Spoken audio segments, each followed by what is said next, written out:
From the National Newsroom of the Canadian Press, I'm Jason White. Government House Leader Karina Gould says she is entering the race for the Liberal leadership. Her announcement on social media comes as former Finance Minister Chrystia Freeland went on the offensive against Pierre Poilievre.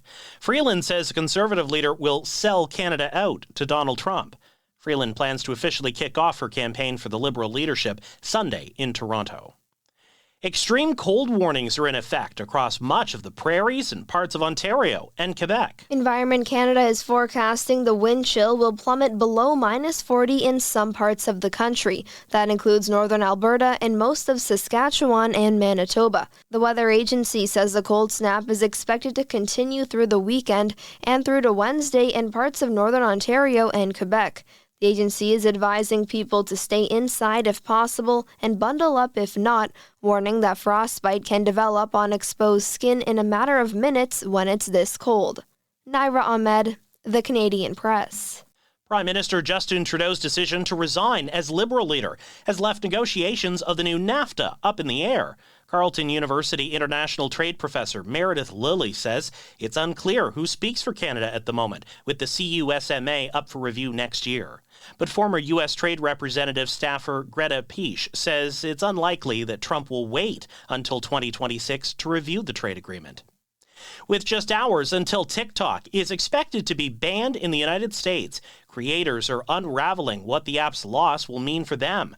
Charlie Burns is a TikTok user from New York and says the ban could be a devastating blow for small businesses relying on this kind of social media engagement to keep their companies going. When you destroy or take away a social media platform that's so ingrained in the job market here, then I think that's really destructive for a lot of Americans.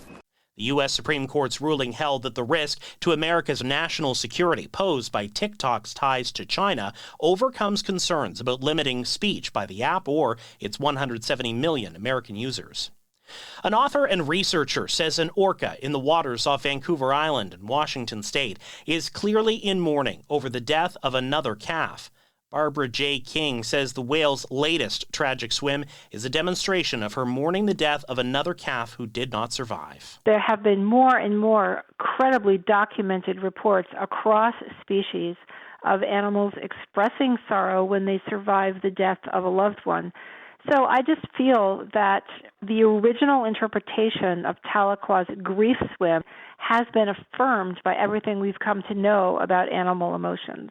The same animal came to the world's attention in 2018 when she carried around her previous dead calf for 2.5 weeks. This is the Canadian Press.